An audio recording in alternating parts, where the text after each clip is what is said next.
தம்பி டிக்கெட் வித்தோட்டா இறங்க இந்த மாதிரி திருட்டு பசங்களை எல்லாம் ஜெயில தாண்டா போனோம். சார் இனிமே செய்ய மாட்டேன் சார் தெரியாத செஞ்சுட்டேன் சார் பையனை பார்த்தா நல்ல குடும்பத்து பையனா தான் தெரியுறான். ஏதோ தெரியாதனமா செய்துட்டான்னு நினைக்கிறேன். என்ன சார் தெரியாதனம்? இந்த மாதிரி பசங்கள்லாம் ஆள் அசந்தா அபேஸ் பண்ணிட்டு போயிடுவாங்க. சார் சத்தியமா சொல்றேன் சார் திருடல சார், என்ன விட்டுடுங்க சார். எல்லாம் தெரியும் நகை. அவனை விட்டுருங்க. அவனுக்கு டிக்கெட் பண்ண நான் தான். பரிதாபப்பட்டு இந்த மாதிரி பசங்களை ஆதரிக்கிறது ரொம்ப தப்பு சார். ஒரு காலத்துல நானும் டிக்கெட் எல்லாம் பிரயாணம் செய்திருந்தா சார். இந்த பையனுக்காவது ஒழுங்கா சட்ட டிராயராவது இருக்கு. நான் கட்டின துண்டோட வந்தேன்.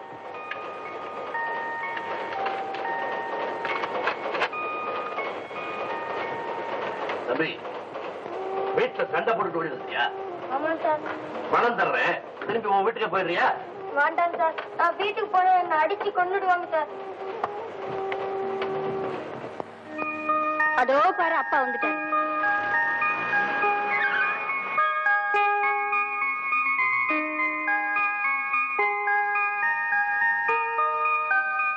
லதா வா வா வா வா வா. பாத்தியா, உனக்கு ஒரு அண்ணனை கூட்டிட்டு வந்திருக்கிறேன். ஆயா, பையன் பேர் சோமு, ரொம்ப பிடிவாதக்காரன். நம்ம வீட்லயே வளர்க்கலாம்னு கொண்டு வந்திருக்கிறேன். பையனோட அப்பா அம்மா? அப்பா இல்ல, அம்மாவும் தம்பி இருக்கிறாங்க. ஏதோ கோவம் வீம்பு பிடிச்சிட்டு வீட்டை விட்டு ஓடி வந்திருக்கான். இவனை பார்க்கும்போது ஏன் ராஜா ஞாபகம் தான் எனக்கு வந்துச்சு. சோமு, எனக்கு ராஜான்னு ஒரு மகன் இருந்தான். அவனும் அவன் அம்மாவும் ஒரு கார் ஆக்சிடென்ட்ல இறந்துட்டாங்க. அதுக்கப்புறம் நானும் லதாவும் தனியா தான் இருக்கிறோம்.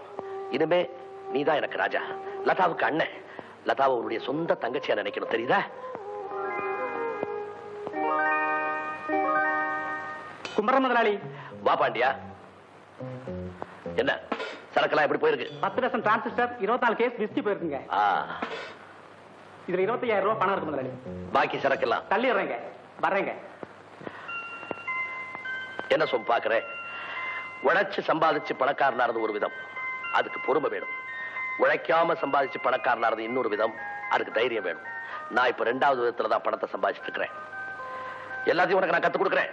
ஆனா அதுக்கு முன்னாலே உன் குடும்பத்தை சந்திச்சு உன்னை பத்தி நான் தெரிஞ்சுக்கணும். வா.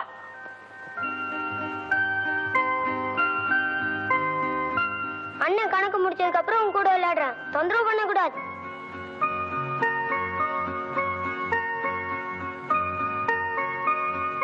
ஆயா, தங்கச்சியை கொஞ்சம் கூட்டிட்டு போங்களேன். வாமா.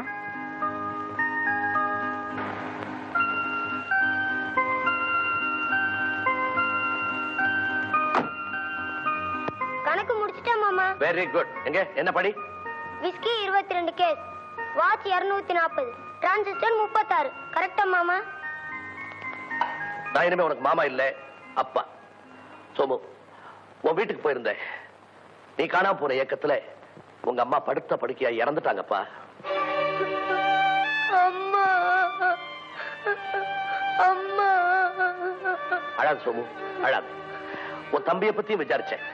உங்க அம்மா இறந்ததுக்கு அப்புறம் அவரை பத்தி எந்த விஷயமும் தெரியலன்னு சொன்னாங்க.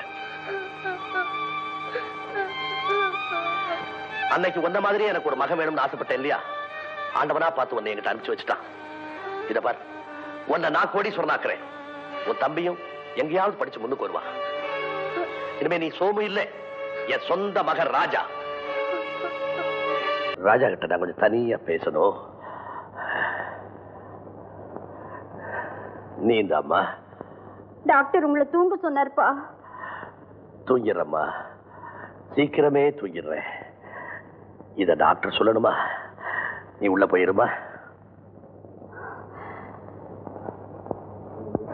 ராஜா, எல்லாரும் போயிட்டாங்களே. என் உயிரை காப்பாத்துறதுக்காக நீங்க அந்த குண்டை தாங்கியிருக்க வேண்டாம்ப்பா. வயசு புள்ள ஒன்ன பலி கொடுத்துட்டு வயசான கிழம் நான் உயிரோட இருக்கணுமா? அப்பா. ஆமா ராஜா, வாழ்க்கையில நான் அனுபவிக்க வேண்டியதெல்லாம் அனுபவிச்சுட்டேன், பார்க்க வேண்டியதெல்லாம் பார்த்துட்டேன். இனிமே நான் போறேன்ப்பா, நியாயம். ஆனா ராஜா, என் மனசுல இருக்கிறத இப்போ உங்ககிட்ட நான் சொல்லிடுறேன். உன் கைய கொஞ்சம் கொண்டா. எனக்கு நீ ஒரு சத்தியம் செய்து கொடுக்கணும். அந்த சத்தியத்தை இப்பவும் மீறக்கூடாது. என்னப்பா எங்கேயோ கிடந்தவன் ஆளாக்கி இவ்வளவு பெரிய மனுஷன் ஆக்கிருக்கீங்க. உங்க வார்த்தையை நான் மீறுவேனா? ராஜா, நீ ஏன் பிள்ளை, லதாவுக்கு சொந்த அண்ணன். இதுதான் உங்ககிட்ட நான் கேட்கிற சத்தியம். உன்னை சேர்ந்தவங்க வந்தாலும் சொந்தம் கொண்டாட நினைச்சாலும் நீ உன்னை காட்டி கொடுத்துக்கவே கூடாது. என் பிள்ளைன்னு தான் சொல்லணும். ராஜா, உன்னைத்தான் சொந்த அண்ணன் நினைச்சுதான் என் மக உன் பேர்ல பாசத்தை கொட்டிக்கிட்டு இருக்கா. நீ வேற யாருக்கோ சொந்தம்ன்றது அவளுக்கு தெரிஞ்ச நான் ஒரு அனாதைன்னு நினைச்சு துடிச்சு போயிடுவேன். என் மகளால் அதை தாங்கவே முடியாது. எத்தனை கோடி சொத்து இருந்தாலும் உலகத்துல உறவு இல்லாம தனிமை ஏற்பட்டுட்டா பணத்தை கட்டிக்கிட்டு பாசம் கொண்டாட முடியாது. ரூபா நோட்டுக்கு மதிப்பு இருக்கலாம், மனசு இல்லையே. ராஜா, லதாவும் தங்கச்சி தான், கடைசி வரைக்கும் உன் சொந்த தங்கச்சி தான். நீ வேற யாருன்றது அவளுக்கு தெரியக்கூடாது, தெரியவே கூடாது. சத்தியம் பண்ணு ராஜா, சத்தியம் பண்ணு.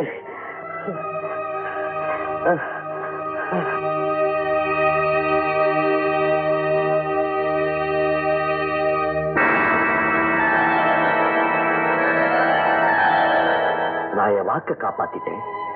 ஆனா உங்க பொண்ணோட வாழ்க்கையை யார் காப்பாத்துறது? ஒரு வார்த்தை, ஒரே வார்த்தை, நான் லதாவோட சொந்த அண்ணன் இல்லைன்னு சொல்லிட்டா அடுத்த நிமிஷமே அவளுக்கு கல்யாணம் ஆயிடும். உண்மையை சொல்ல விடாம என்ன ஊமையாக்கிட்டீங்களே. நேர்ல பார்க்கத்தால தீபமா எரியறனே தவிர நெஞ்சுக்குள்ள பிரியா கருகிட்டு இருக்கேன்பா, பிரியா கருகிட்டு இருக்கேன். ஐயா தூங்குறாருமா, போகாதீங்கம்மா. சொன்னா கேளுங்க. தூக்கத்தில் எழுப்பினா ஐயா ரொம்ப கோச்சுக்குவாரு. போகாதீங்கம்மா, தயவு செஞ்சு போகாதீங்கம்மா, தயவு செஞ்சு போகாதீங்கம்மா. என்ன ராதா, என்ன வேலு, என்ன விஷயம் ராதா? இவ்வளவுதான் உங்களால முடியுமா இல்ல இன்னும் முடியுமா? எதை கேட்க? நடத்த கட்டவர் நான் உங்களை கல்யாணம் பண்ணிக்கல. உண்மை. குடிச்ச குணம் கெட்டு போன மனுஷன் கூட நான் குடும்பம் நடத்த மாட்டேன்னு சொன்னேன். அதுவும் உண்மை. என்னைக்கோ நடந்த கதை. இப்ப அதை பத்தி பேசுறேன். அந்த கதையை வச்சு நீங்க ஏன் விதியை மாத்துறீங்களே? நான் கிடைக்கலைங்கிற வெறுப்புல தங்கமா இருந்த என் புருஷனை தற்கொலையாக்கி உங்க மாதிரியே தெரிய வச்சுட்டீங்களே. Stop it. நீ சொல்ற எந்த குற்றச்சாட்டுக்கும் நான் பொறுப்பாளி இல்லை. கண்ணனை பத்தி நீ சொல்றது உண்மையா இருந்தா உண்மையிலேயே உன்னை விட நான் தான் அதிகம் வருத்தப்படுவேன். என்ன பார்த்ததுனால வருத்தப்படுவேன்னு சொல்றீங்க. ஆனா உண்மையிலேயே உங்க மனசுல இருக்கிறது வஞ்சம். யார் மேல யாருக்கு வஞ்சோங்கிற? கண்ணன் மேல நான் எதுக்காக வஞ்சம் வைக்கணும்? காரணம் நான் உங்களுக்கு கிடைக்கலையே. இல்லன்னா ஒரு ஏழைக்கு பதவியும் பங்களாவும் கொடுத்து அவர் எங்கேயும் வசதி கொண்டு போயிருப்பீங்களா? உங்க அளவுக்கு அவரையும் கொண்டு வந்து இப்போ பொண்டாட்டிக்கு நான் தான் ஆசைக்காவலைங்கிற பொய்யை சொல்லி எங்க குடும்பத்தையும் உருக்கொச்சிருப்பீங்களா? My God. ராதா, நீ இப்படி பேசுற? என்னால கற்பனை செய்து கூட பார்க்க முடியலையே. மை காட், யார் உனக்கு இப்படி எல்லாம் சொல்லி கொடுத்தா? நான் கண்ணனுக்கு செய்ததெல்லாம் ஏன் செய்தேன், எதுக்காக செய்தேன்னு நான் எப்படி என்னைக்கோ நான் ஆசைப்பட்டது உண்மைதான். ஆனா பிறகு அது எவ்வளவு பெரிய பாவம், எவ்வளவு பெரிய துரோகம்னு நான் எப்படி இதெல்லாம் உங்ககிட்ட சொல்றது? ராதா, முதலையோட கண்ணீரும் முதலாளியோட கண்ணீரும் ஒண்ணுதான் எனக்கு தெரியும். நீங்களா கடுக்கலன்னு நீலி கண்ணீர் வடிச்சாலும் அவரையே உங்க வெப்பாட்டி ஆஷாவோட பழக விட்டீங்க. ஆஷா? ஆஷா எப்படி கண்ணனுக்கு தெரியும்? என்ன கேட்டா அது உங்களுக்கு தான் தெரியும். துணிஞ்சு அவன் என் வீட்டுக்கு அவரை கூட்டிட்டு வரான்னா ஏன் வந்தா, யார் சொல்லி வந்தா, எந்த தூண்டுதல்ல வந்தா? இதோ பாருங்க, நான் உயிரோடு இருந்தாத்தா எங்களை அணு அணுவா வேதனைப்படுத்தி நீங்க சந்தோஷப்பட முடியும். அந்த வேதனையால உங்க வஞ்சத்தை தீர்த்துக்கிறதா நினைச்சா நிச்சயமா நீங்க தோத்து போயிடுவீங்க. காரணம் நான் உயிரோடு இருந்தா தானே. ஆனா என் பாவம் உங்களை சும்மா விடாது. உங்களுக்கு ஒரு தங்கச்சி இருக்கா, அதை நினைச்சு பாருங்க. எதை நீ நினைச்சு பார்க்கணும்? எதுக்காக நினைச்சு பார்க்கணும்? இவ பேசுனதெல்லாம் நான் கேட்டுக்கிட்டு தானா இருந்தேன். ஓ புருஷன் உனக்கு தங்கம்னா என் அண்ணன் எனக்கு வசதி.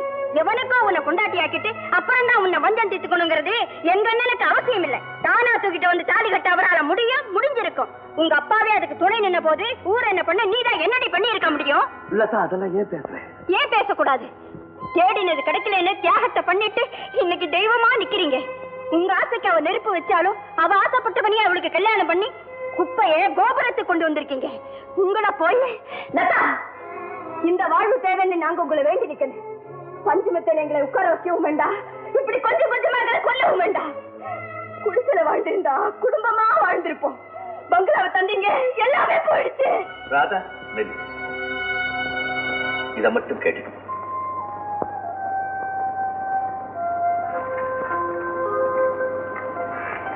நான் வாழ்க்கையில எவ்வளவோ பாவம் செய்திருக்கேன். அதுக்காக எவ்வளவோ பிராயச்சித்தமும் செய்துக்கிட்டு வர்றேன். இந்த வஞ்சகம், சூது, பொறாமை, சதி இத பத்தி எல்லாம் எனக்கு ஒண்ணுமே தெரியாது. நான் யாரையும் அழிச்சு பார்த்தவன் இல்ல, ஆக்கி பார்த்தவன். நான் இப்ப வாழ்றதே 3 பேருக்காகத்தான். ஒண்ணு, என் தங்கை இல்லாதா. என்ன தவிர அவளுக்கு இந்த உலகமே தெரியாது. தனியா வாழவும் முடியாது. நான் தான் அவளுக்கு பாதுகாப்பு. 2வது, கண்ணன், உன் கணவன். கூட பிறந்த சகோதரன் மாதிரி நாம மேல வச்ச பாசத்தை அவன் வெறும் வேஷமா நினைச்சிடக்கூடாது.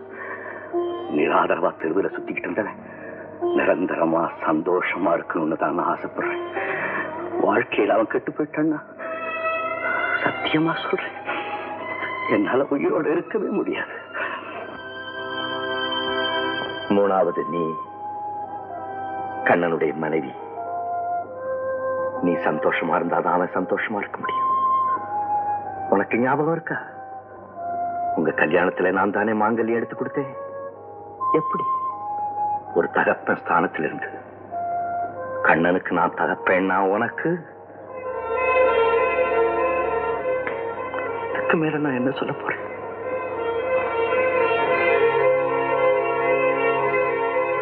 ராதா, இன்னும் நீங்கள்லாம் எங்க அண்ணனை புரிஞ்சுக்க முடியலன்னா இதுக்கு மேல அவராலையும் விளக்க முடியாது.